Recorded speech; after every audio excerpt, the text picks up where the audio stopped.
That beauty you see there is the just about to be released Fender Acoustasonic Stratocaster, TM. And today we are going to take a Music with Marky honest look at it.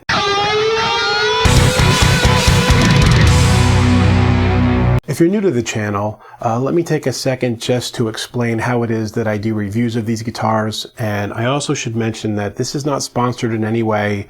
This is my own instrument. It wasn't given to me. And I always try to review these things as honestly as possible and just give you my personal take on them so that hopefully it's useful information for you if you're looking at it too. And when I review a guitar, I look at three primary aspects of it, and that's what we're going to talk about with this. The first is the construction of the instrument, where I talk about how well it stays in tune, things like fret dressing, and the overall elements of the guitar that are used. The other thing that I look at is the playability of the guitar. How easy is it to play? Are you fighting against it? Is it the kind of thing where the action's really high and if you bring it down it buzzes, which is kind of, hand in hand with construction as well. But even well-constructed instruments, they play differently one from the other. So I'm going to talk about that. And then, of course, the last thing we're going to look at is the sound palette that the guitar offers and just how good it sounds. That'll be the last thing we rate. And now that that's out of the way, let's just take a quick look at the actual specs of the guitar, and I'll pull up the spec sheet here and we'll talk about that. So as you can see, the body material is mahogany and the top material is solid Sitka spruce. The body finish is satin polyester. These come in a number of different colors. I'll run you a little quick screen of that here. The neck is mahogany with the modern deep C shape of a 12-inch radius. The fingerboard is ebony. It's nice how they've got the kind of contrast in the ebony here, and it's got the white dots on it, of course. There's 22 narrow tall frets, and the scale length is 25.5 inches. It's got Fender standard die-cast sealed staggered tuners. The middle pickup is a Fishman Acoustasonic enhancer. The bridge pickup is a Fender N4 noiseless single coil with a Fishman undersaddle piezo in it. And then you've got a 5-way switch, and where there would be a tone knob is this like blend switch, which we'll talk about when we do the sound demo of it. So first thing, as for the construction of this guitar, usually when I rate the construction of an instrument, I've had them for a while because I like to talk about how they hold up through seasonal changes, whether they need a lot of intonation or truss rod adjustments. I wanted to get this video done when the guitar is new though, since they're going to be popular and a lot of people are going to be looking for it. So what I can say is that this guitar shipped halfway across the country over a couple of days, and it got here and it was still perfectly in tune. That doesn't happen very often, and I'm very impressed with how solid and tight the tuners are. I'm very impressed with the quality of the materials, the 5-way and the knobs. On some cheaper guitars, they can be noisy, or the graduation between the attenuation or changes in sounds can be either it's just not very smooth, or when you get to one end or the other, it kind of crackles. Nothing like that with this. It's very nicely built. The only negative I would say with this guitar is that I think it needed a better fret dressing. I know when you go through different humidity changes, the neck can shrink or expand, and when it shrinks, when it gets kind of dry, the frets will stick out a little bit. But on some of the really, really top quality guitars that I've had, even when that happens, they're nice and rounded off. You don't feel them digging into the side of your hand. With this guitar, it's kind of cut into the side of my hand, and I'm going to have a tech come in and shave the frets a little bit and give it a better fret dressing. But overall, the construction feels really solid. There's nothing chintzy about it at all. This is a well-constructed guitar. Let's take a look at the playability now. I am one of those guys that almost exclusively plays electric guitar, and on top of that, I play electric guitar with 9s on it usually, so I've got probably some of the more wimpy guitar player hands when it comes to the ability to bend strings and the strength required.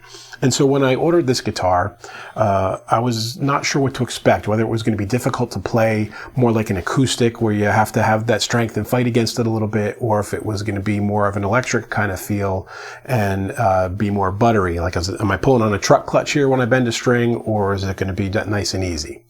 So when I got it, I was definitely pleasantly surprised that playing leads, it's kind of feels like an electric. It's a little bit in between. It's like maybe a little bit more than an electric guitar would be. It's really very much a hybrid between the two. Bending strings, Not as difficult as an acoustic would be, more difficult than some of my electrics or most of my electrics. So it truly is kind of what it's supposed to be, which is a hybrid between the two. But definitely as far as where the action's positioned right out of the box and how comfortable it is to play on it and even do the types of things you would do on an electric, I was pleasantly surprised that it was not overly difficult, even though I would call it a hybrid between acoustic and electric.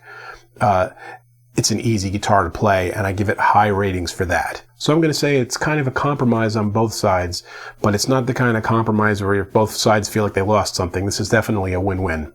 Now let's take a look at the biggest aspect of this guitar, and that is the actual sound. I have to say, I never thought I'd see the day where Fender got into the modeling game. Now I know this is the second guitar that they've done with the modeling style. They have an Acoustasonic Tele as well, but this is my first exposure to it.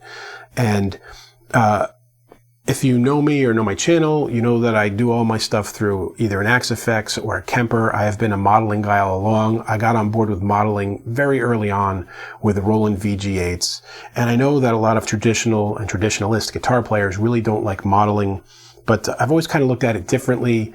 I don't care what it is that the model is trying to model. If it's a model of a Marshall amp, say, I don't really care whether it sounds exactly like a Marshall amp or not. I listen to each sound for what it is on its own merit. And if I like the sound and it inspires music and it sounds good in that music, then it's just that sound and I'm happy with it. So I'm as okay with modeled sounds as I am with the real sounds, and I don't feel the need to compare one to the other. Music is just music. Whatever sound you're playing with is that sound. So that said, let's take a look at what this is trying to model. And I'm going to pull out the specs here, or the sheet from the book that came with it that tells you the 5 different things that it's trying to model. Here's a quick look at the models. I said 5 sounds. I should have said 10. It's a 5-position selector, and then each one has 2 settings. Now I want to play each one of the sounds for you and show you how they work and how the switching works. I'm going to quick grab a pair of headphones here so that I can hear the model directly rather than the guitar in the air. Okay, I'm going to start like the book does in position 5. You're going to see one of the neat things about how it does the sounds here is that each one of the 5 positions goes between this knob here is the A position, and then I roll it all the way forward and it's the B position. And instead of being a flip-flop switch or an A-B switch, it's actually a blender, so I can have a blend between the 2 sounds in each one of the positions for what it is that I like the most. So this first position here, position 5A, sounds like this.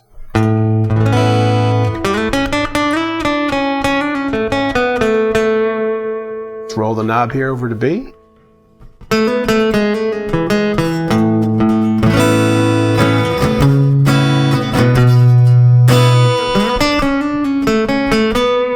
All right, let's go over to position 4 now.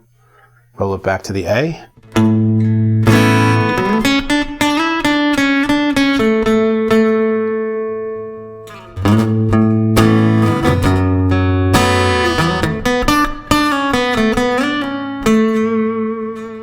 Over to position 3, and I'd like to at this point mention I am plugging into an Axe FX here, but I'm not using any of the modeling in the Axe FX. No cabinet, no amp. It's just a direct signal with reverb added to it. So now I'm in position 3A.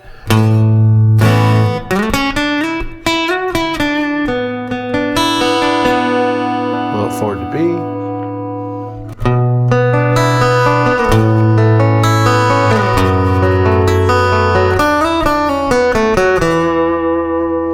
Okay, now we go to position 2. The last of the acoustics is going to be in here.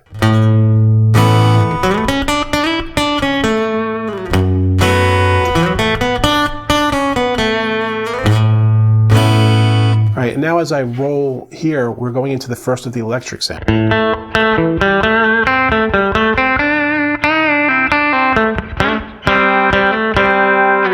And then the final pickup position, position 1, 1A.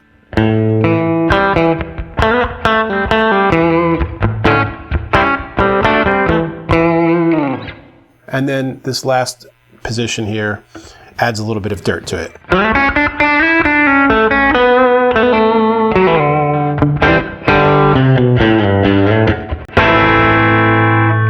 Now, with With the electric models, I've actually got an Axe FX sound dialed up specifically for playing electric through it, because I wanted to see how it would sound if I was maybe using this as an acoustic on stage and I needed to jump to an electric sound, like a real good one. So now I actually have an amp and a cabinet in the model. I'll do a screenshot here of that so you can see what I'm doing. And I'm going to upload this entire patch for those of you who are Axe FX users into the Axe Exchange.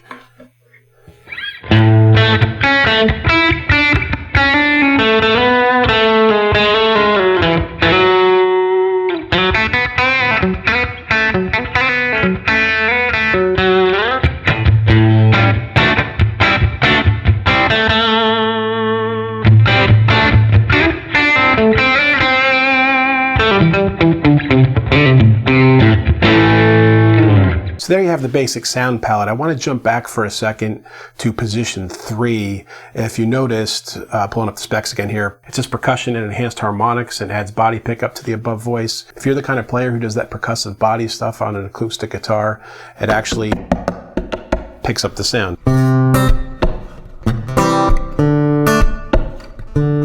Now, I am not one of those players, so anything I do there is clumsy, but I did want to show it to you so you have an idea. All right, so there you have all the sounds in the palette, and I think it's pretty impressive what it does with the acoustic modeling.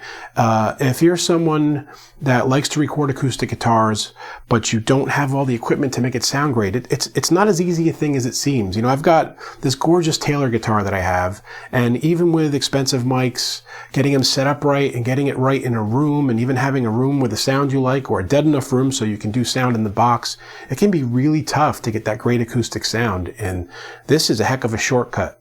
Now, of course, there's a difference between a direct acoustic sound and one that's mic'd. It's kind of at the moment that you attack the string. You can almost hear, especially if you're playing with a pick, somewhat with your fingers, you can hear, it's almost like a compression happening or something. I'm not even sure how to describe it, but there's a difference between the very natural mic'd up sound and the direct sound. But as the direct sounds go, this does sound pretty wonderful, but if you're careful about how you work with the sound and maybe even a little bit of EQing, you can get in that range of where it sounds very natural. So I have to say, for the acoustic modeled sounds on this and the ability to record acoustic sounds very easily, I have to give this extremely high marks. I've played with some acoustic models before with things like the Variax and a couple other things I've messed with, and nothing has really sounded nearly as good as this. Now, rolling over to the few electric sounds that they offer, I didn't think those sounded nearly as good. I'm not going to grab this as my electric instead of playing through an actual electric guitar. Even for a Fender-y kind of sound, it was kind of cool. Some of the, you know, that chicken picking kind of sound, it had a bit of a thinness and that quality you almost get out of a Tele, I think. Even a cheaper Fender electric, I think I would prefer rather than using this as one. But I think they probably offered them in here in case it's going to be your only guitar because you've spent, you know, your budget on it, or maybe you're on stage and you don't want to be switching between guitars and you want to be able to quick switch to an electric sound. And although that's not the greatest part of what it does, it would probably be sufficient, although you're going to have to tweak your amp settings as compared to what you would do on a normal electric. That's what I found when I was working with the model that I have there and the Axe FX for it, that it took some tweaking to get it to where I'd like it. So I'm going to sound like a school book report here and go with the old, in conclusion, I think this is a very good instrument. If you're looking for a way to record a good direct acoustic sound and you just don't have the budget for all the mics, you don't have the room space that you need, maybe you don't even have like a really good acoustic that sounds great, either plugged in or recorded with mics, this is a fantastic solution that offers a good, albeit subtle, array of sounds on the acoustic side, usable sounds on the electric side with some tweaking. And the playability, as I said, is surprisingly easy for something that's still considered an acoustic instrument. The construction is solid, and even like not plugged in, if you're just playing it in a room like you would with a regular acoustic, and I'm just kind of picking it up on the mic here.